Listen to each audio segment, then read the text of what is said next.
नमस्कार, आप देख रहे हैं अपना उत्तराखंड और मैं हूं आपके साथ दिशा गुप्ता। बुलेटिन की शुरुआत करेंगे खबरों के साथ। बता दें कि चमोली माड़ा एवलांच रेस्क्यू ऑपरेशन खत्म हो गया है।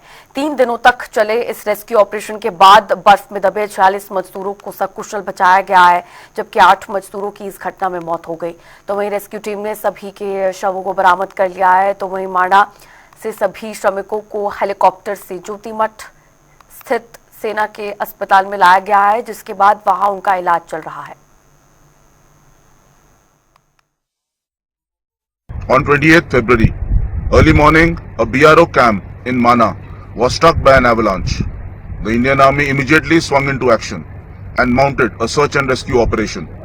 The operation was conducted day and night, relentlessly over the last 3 days in inclement weather. A total of 46 persons have been rescued and are under various stages of treatment. Unfortunately, in this event, 8 lives were lost. All the mortal remains have now been recovered, with the last one being recovered at 16:43 hours today. The Indian Army conveys its heartfelt condolences to the families of the workers who lost their lives in this tragedy. Many lives were saved by relentless and professional rescue operations mounted by joint efforts of Indian Army, Indian Air Force, ITBP, NDRF, Border Roads and the state government. ये एक बहुत बड़ा rescue operation था जिसमें ITBP के साथ अन्य सभी agencies, Indian army, NDRF, SDRF और बाकी सिविल एजेंसीज और तमाम जो प्रशासन था वो शामिल था। और 3 दिन के सघन अभियान के बाद जो ये ऑपरेशन पूरा किया गया है सभी एजेंसीज के द्वारा, काफी टफ था क्योंकि वहाँ की जो क्लाइमेटिक कंडीशंस है माना की काफी टफ है। -10 डिग्री के आसपास टेम्परेचर है और 6 से 8 फीट के आसपास बर्फ वहां पे जमी हुई है। तो उसके अंदर से बॉडीज को लोकेट करना, निकालना एक बहुत ही कठिन कार्य था, जो सभी एजेंसीज के द्वारा सफलतापूर्वक संपन्न किया गया है। हाँ, आज जो हमारी बॉडी कल रिट्रीव हुई थी अरविंद जी की, उनको मॉर्निंग में आर्मी के चॉपर्स के माध्यम से यहाँ लाया जा चुका है जोशीमठ में। उनका पंचनामा और अन्य लीगल फॉर्मेलिटीज़ की कार्यवाही चल रही है। और इस पूरे ऑपरेशन में जिस तरह से आर्मी, आईटीबीपी, एयरफोर्स, एनडीआरएफ और एसडीआरएफ की टीम्स ने कोऑर्डिनेटेड जॉइंट एफर्ट के साथ काम किया, तभी ये रेस्क्यू ऑपरेशन संभव हो पाया है। और अब क्योंकि वेदर एडवर्स होने लगा है यहाँ पे, तो मैं इन सभी टीम मेंबर्स को बहुत बधाई देता हूँ और आभार व्यक्त करता हूँ कि इन्होंने समय से इस रेस्क्यू ऑपरेशन को पूरा कर लिया। और अब बुलेटिन में आगे बढ़ेंगे, रुक करेंगे बड़ी खबर का। इस वक्त की बड़ी जानकारी देहरादून से बड़ी खबर आपके सामने। थामे कैबिनेट की आज अहम बैठक में 1 दर्जन से अधिक प्रस्ताव रखे जाएंगे। सूत्रों के हवाले से बड़ी जानकारी। बैठक में शिक्षा, स्वास्थ्य के साथ ही कई विभागों के प्रस्ताव रखे जाएंगे। मुख्यमंत्री पुष्कर सिंह धामी की अध्यक्षता में ये कैबिनेट की बैठक होने वाली है। सचिवालय में दोपहर करीब 12:30 बजे बैठक का आगाज होगा। 12:30 बजे बैठक शुरू होने वाली है। तो मुख्यमंत्री पुष्कर सिंह धामी इस महत्वपूर्ण कैबिनेट बैठक की अध्यक्षता करने वाले हैं। देहरादून से बड़ी जानकारी आपको बता रहे हैं। आज महत्वपूर्ण कैबिनेट बैठक होने वाली है। तमाम सभी मंत्रीगण इस बैठक में शामिल होंगे और जनता के हितों के लिए कई मुद्दों को आज रखा जाएगा। कैबिनेट मीटिंग में कई प्रस्ताव आज रखे जाएंगे और कई बड़े फैसले भी आज कैबिनेट बैठक के दौरान लिए जा सकते हैं। और हमारे संवाददाता नवीन शुक्ला देहरादून से हमारे साथ लाइव जुड़ गए और भी ज्यादा अपडेट्स के साथ। नवीन, आज धामी कैबिनेट की महत्वपूर्ण बैठक होने वाली है, कितने बजे बैठक शुरू होगी और फिलहाल बैठक को लेकर क्या अपडेट है? जी तो निश्चित तौर पर आज धामी कैबिनेट की अहम बैठक है और कहीं ना कहीं तमाम जो प्रस्ताव है, चाहे शिक्षा की बात की जाए, स्वास्थ्य की बात की जाए या फिर अन्य चीजों की बात की जाए, उस पर फैसला हो सकता है। क्योंकि उत्तराखंड में लगातार शिक्षा स्वास्थ्य को लेकर जो प्रदेश सरकार है उसको काम करती नजर आ रही है और कहीं ना कहीं और बेहतर किस तरीके से शिक्षा स्वास्थ्य हो या फिर अन्य कर्मचारी हो उनको किस तरीके का बेनिफिट मिले, इसमें चर्चा हो सकती है। तमाम जो कैबिनेट के मंत्री हैं उन्हें इस बैठक में बुलाया गया है और अब से कुछ देर बाद करीब 12:30 बजे कैबिनेट की बैठक शुरू होने वाली है। इसके साथ ही क्योंकि उत्तराखंड में आगामी दिनों में चारधाम यात्रा भी शुरू होने जा रही है, तो कहीं ना कहीं यात्रा को किस तरीके से सुचारू किया जाए जो संचालन है वो किस तरीके से किया जाए, इसको लेकर भी बैठक में चर्चा हो सकती है। तो तमाम ऐसे प्रस्ताव है जिसको कैबिनेट में के समक्ष रखे जाएंगे और उसकी चर्चा होगी। नवीन, स्वास्थ्य और शिक्षा से जुड़े मुद्दों पर भी आज चर्चा संभव है। कौन कौन से ऐसे फैसले हैं जो शिक्षा और स्वास्थ्य से जुड़े आज कैबिनेट बैठक में लिए जा सकते हैं? देखिए क्योंकि अभी अब से कुछ देर बाद 12:30 बजे बैठक शुरू होने वाली है। कहीं ना कहीं तमाम जो मुद्दे होते हैं कैबिनेट की बैठक इसलिए भी बुलाई जाती है कि जो तमाम जो प्रदेश के मुद्दे हैं उन्हें किस तरीके से धरातल पे रखा जाए या फिर उन्हें उस पर किस तरीके से क्रियान्वयन का काम किया जाए, वो उसमें फैसला होता है। कहीं ना कहीं जो बैठक है काफी महत्वपूर्ण है। अब से कुछ देर बाद 12:30 बजे बैठक होगी और सबसे बड़ी बात यह है कि चारधाम यात्रा आगामी दिनों में शुरू होने वाली है। यात्रा का किस तरीके से कुशल संचालन है इस पर भी चर्चा हो सकती है। और सबसे बड़ी बात यह है कि जो चारधाम यात्रा में जो परिवहन की बसें जो लगाई जा रही है या फिर अन्य लोग जो यात्री आते हैं उनके साथ जो ड्राइवर आते हैं उनके रहने की व्यवस्था की बात है उसे भी बैठक में शामिल किया जा सकता है। क्योंकि पिछले दिनों चर्चा हुई थी तमाम जो आला अधिकारियों के साथ जब बैठक हुई थी उसमें चर्चा की गई थी कि कहीं ना कहीं जो चारधाम यात्रा है उसमें जो यात्री आते हैं उनके साथ जो उनका संचालन करने के लिए जो ड्राइवर आते हैं उनके रहने खाने की व्यवस्था नहीं हो पाती है। कहीं ना कहीं इस बैठक में यह भी चर्चा हो सकती है कि जो यात्री आएंगे उनके साथ ड्राइवर आएंगे या फिर अन्य जो परिवहन की जो गाड़ियां आएंगी और उनके रहने खाने और ठहरने की व्यवस्था भी की जाएगी। और सबसे बड़ी बात यह है कि चारधाम यात्रा का संचालन किस तरीके से हो, यात्रा मार्ग किस तरीके से संचालित किए जाए इस पर भी चर्चा हो सकती है। ऐसे तमाम सारे फैसले जो है वो कैबिनेट में लिए जा सकते हैं। ठीक है, चलिए बहुत शुक्रिया नवीन जुड़ने के लिए और तमाम जानकारी साझा करने के लिए। तो बड़ी जानकारी आपको बता रहे हैं, आज धामी कैबिनेट की बैठक होने वाली है। सभी मंत्रीगण बैठक में मौजूद होंगे। 12:30 बजे करीब दोपहर में बैठक की शुरुआत होगी और कई प्रस्तावों पर आज कैबिनेट की बैठक में मुहर लगाई जा सकती है। और बढ़ेंगे आगे एक और बड़ी जानकारी के साथ। इस वक्त की बड़ी खबर, अवैध मदरसों पर सरकार की सख्त कार्रवाई। पचवादून में अब तक 5 अवैध मदरसों को सील किया गया है। ढकरानी में मस्जिद को प्रशासन ने सील किया है। अवैध मदरसों पर मुख्यमंत्री पुष्कर सिंह धामी ने बयान दिया है, कहा है कि अवैध काम बर्दाश्त नहीं किए जाएंगे, सभी अवैध मदरसों को हटाया जाएगा। तो बड़ा बयान दिया है सूबे के मुख्यमंत्री पुष्कर सिंह धामी ने। अवैध मदरसों से जुड़ा बड़ा बयान सीएम धामी ने दिया है। अवैध निर्माणों को हटाया जाएगा, ऐसा कहना है मुख्यमंत्री पुष्कर सिंह धामी का। और साथ ही आपको बता दें कि इस बयान को, सीएम के इस बयान को अब अमल में भी लाया जा चुका है। कई अवैध मदरसों को प्रशासन ने सील कर दिया है। सभी अवैध निर्माण हटाए जाएंगे। मुख्यमंत्री पुष्कर सिंह धामी का यह कहना है। अवैध मदरसों पर सरकार अब सख्त कार्रवाई करती हुई नजर आ रही है, सख्त रुख अपना रही है। पचवादून में अब तक 5 अवैध मदरसों को सील किया गया है।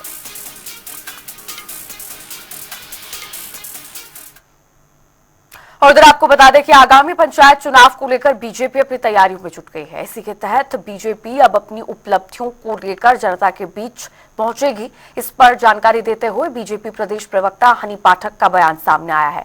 उन्होंने कहा कि पंचायत चुनाव को लेकर हम तैयारियां कर रहे हैं। अब हम घर घर जाकर लोगों को बीजेपी की उपलब्धियां गिनवाएंगे। उम्मीद है पंचायत चुनाव में भी बीजेपी को जीत ही मिलेगी।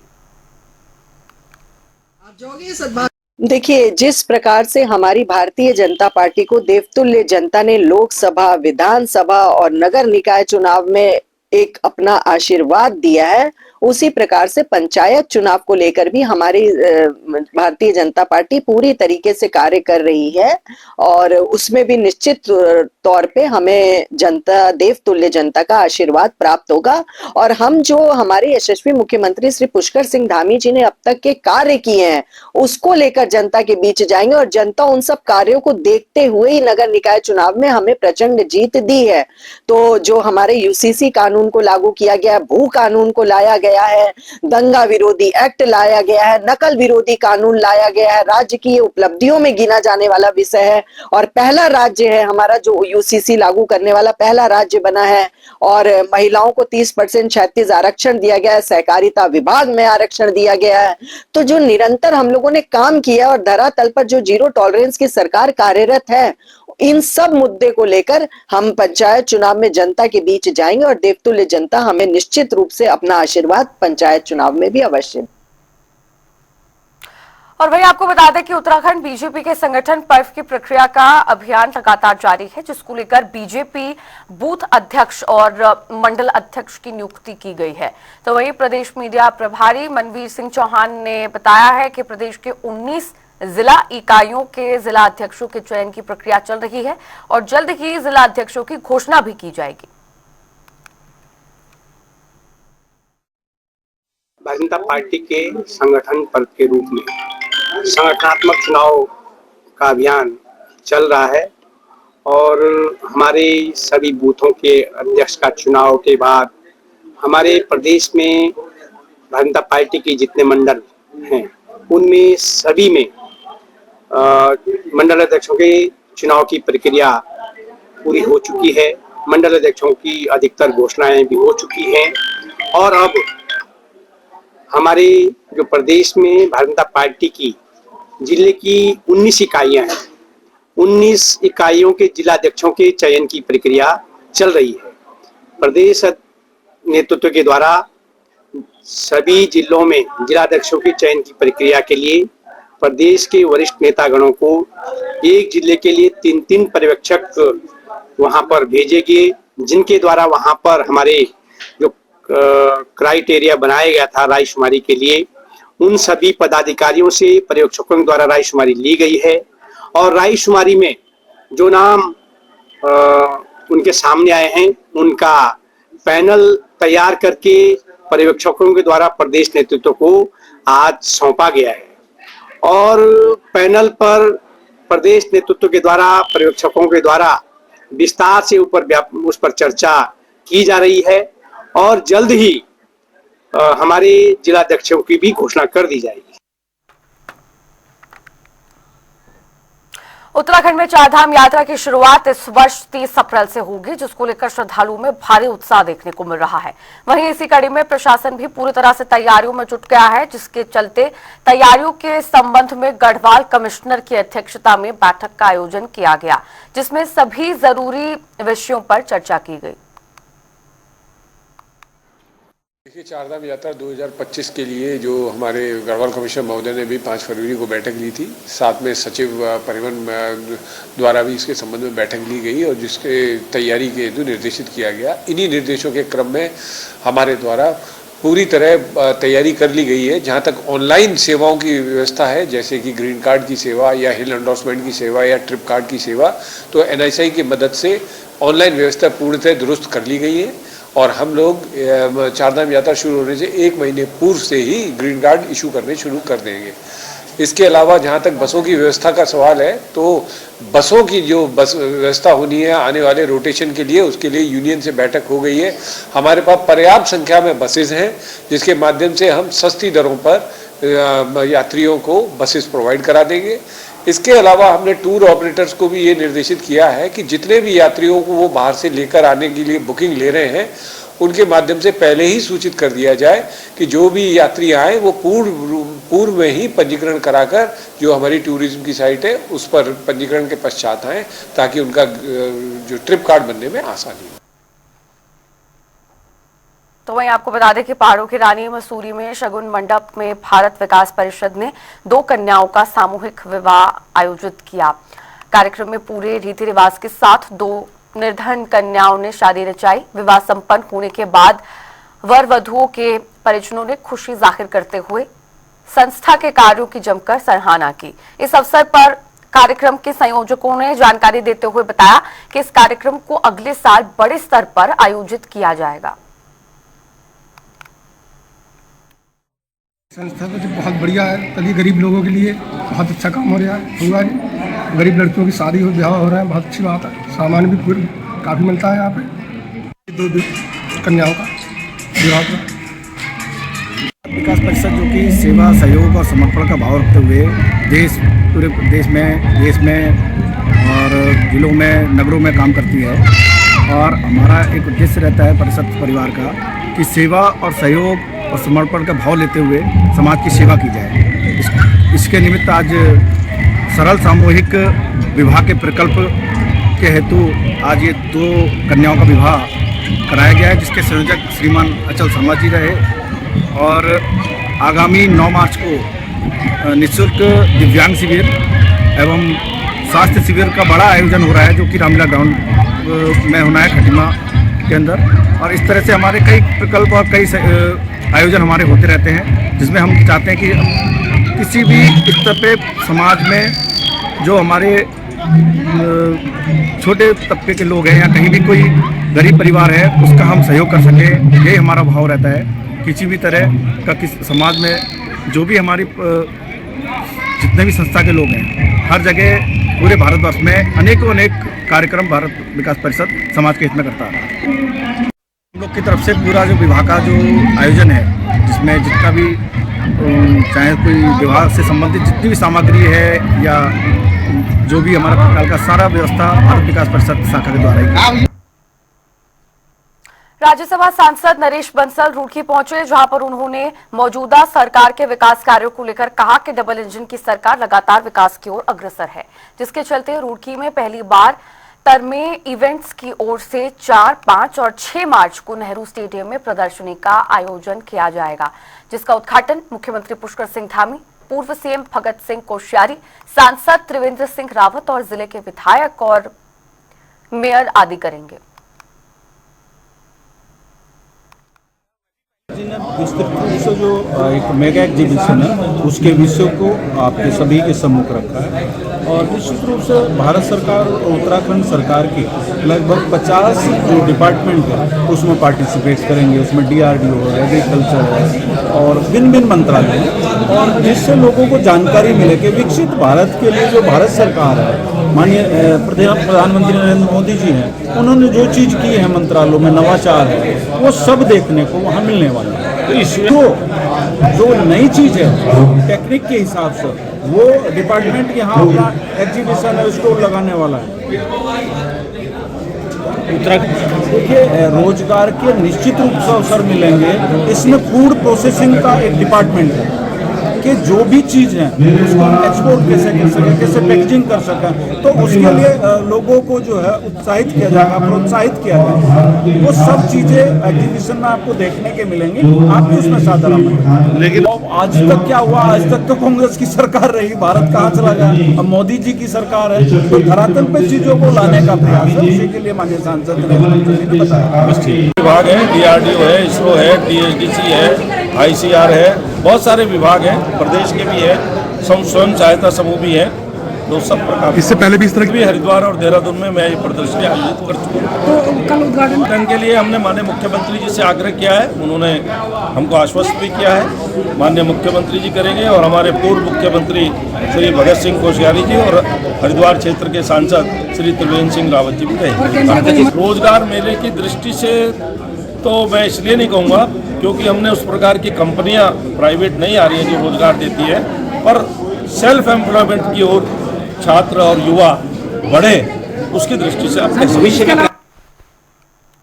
और अगली खबर रुड़की से है, जहां पर मंगलौर वासियों को कूड़े से निजात दिलाने के लिए मंगलौर नगर पालिका परिषद ने 5 और टेम्पो की खरीदारी की है, ताकि कस्बे को क्लीन, ग्रीन और एक मॉडल कस्बा बनाने की कवायद तेजी से शुरू की जा सके। इसके लिए नगर पालिका अध्यक्ष ने ये पहला कदम उठाया है। इससे सफाई व्यवस्था के लिए कार्य कर रहे हैं चेयरमैन साहब। नगर पालिका का बोर्ड जो नया आया, सफाई की तरफ उनका पूरा ध्यान, और ऊपर वाले से अभी फर्क देख भी रहा होगा और जल्दी ही साफ सफाई को और दुरुस्त किया जाएगा। तो एक दिन में तो कोई चीज हो जाएगी और मंगाई जा रही, तो अब धीरे धीरे जो भी चीजें जो समस्या है वो सामने आ रही, उनका निस्तारण धीरे धीरे कर दिया जाएगा। देखिए, हमने शपथ ग्रहण के बाद एक नारा दिया था, क्लीन मंगलौर, ग्रीन मंगलौर। उसी को आगे बढ़ाते हुए आज हमने 5 सफाई के लिए टेम्पो खरीदे हैं, आज उनका उद्घाटन था। आज हम उनको शहर के अंदर सफाई के लिए उतार देंगे। तो सफाई व्यवस्था पे हमारा पूरा ध्यान है और सफाई व्यवस्था के लिए हम हर संभव प्रयास करेंगे। आज ये उसी कड़ी में आज ये हमारा प्रयास है। 5 टेम्पो हमने कस्बे की सफाई के लिए लिए हैं। कस्बे की सफाई का पूरा ध्यान रखा जाएगा, किसी भी तरह की कोई कमी नहीं आने दी जाएगी। हमने अतिक्रमण के लिए देखे अनाउंसमेंट करा दिया है, लोगों को हमने लोगों तक बात पहुंचा दी है। अगर कुछ नहीं होता तो फिर उस पर कार्रवाई की जाएगी, एक्शन लिया जाएगा। और वही आपको बता दें कि देहरादून के पटेल नगर क्षेत्र में बुजुर्ग की निर्मम हत्या के बाद आसपास के इलाके में कोहराम मच गया है। इसी कड़ी में पुलिस ने तत्परता दिखाते हुए तुरंत एक ऑस्ट्रेलिया और एसएसपी देहरादून ने घटना की गंभीरता को देखते हुए पुलिस की कई टीमों को अलग अलग शहरों में भेजा है और हत्या में शामिल 2 मुख्य आरोपियों का पंजाब से गिरफ्तारी भी कराई है। तारीख को निधि जी हैं जिनके द्वारा अपने पिताजी की गुमशुदगी दर्ज कराई गई थी और इस दौरान गुमशुदगी की जांच में कुछ संदिग्ध चीजें प्रकाश में इन्वेस्टिगेशन में, तो उसके बाद उस गुमशुदगी को अपहरण में तरमीम कर दिया गया। क्योंकि जो गुमशुदा थे श्री श्यामलाल जी, वो 80 साल के करीब थे और वो मोटरसाइकिल पर गए थे। उनकी मोटरसाइकिल लावारिस हालत में मिली, जिस पर उनकी नंबर प्लेट भी वहां से हटी हुई थी। इन सबको देखते हुए स्पेशल टीम का गठन करके उनकी तलाश में लगाया गया। जो भी नंबर से विक्टिम के साथ जुड़े हुए थे या अन्य लोग उनके संपर्क में थे, उनके बारे में छानबीन की गई। तो इसमें 2 लोग संदिग्ध प्रकाश में आए, जिसमें एक अजय करके और एक धनराज करके 2 नाम इस पर आए थे, जो लगातार टच में थे, किसी न किसी अन्य नंबरों के माध्यम से टच में थे। और उसमें एक महिला गीता का भी नाम आया और उनके पति हिमांशु का भी नाम आया। जब 2 लोग को, ये चारों लोग मौके से मतलब यहाँ से फरार थे, जब 2 लोग को इसमें हिरासत में लेकर पूछताछ की गई, अजय और धनराज को, तो इनके द्वारा बताया गया कि वो गीता के रिश्तेदार हैं और उनके कहने पर वो 3 तारीख को यहाँ पर आए थे, जिसमें 2 तारीख को उनके गीता और हिमांशु द्वारा उनकी हत्या कर दी गई थी और उसकी जो लाश थी वो टुकड़ों में काट कर रखी थी, जिसको वो फेंकने के लिए सहारनपुर नहर के पास फेंक कर आ गए थे। उनकी निशानदेही जानकारी के आधार पर इसके बाद जो है लाश को जो है अलग अलग पार्ट में जो कटी मिली थी, कुछ नहर से बरामद कर लिया गया था। इसके बाद 2 अभियुक्तों को गिरफ्तार करके जेल भेज दिया गया था। इसके बाद हमारी पुलिस टीम लगातार गीता और हिमांशु, जो उसके प्राइम मास्टरमाइंड थे, उनकी तलाश की जा रही थी। कल इनको रात्रि में अमृतसर से जो है वहां से इनको हिरासत में लिया गया। और इस खबर के साथ बुलेटिन में फिलहाल के लिए इतना ही। रुक रहे हैं एक छोटे से ब्रेक के लिए।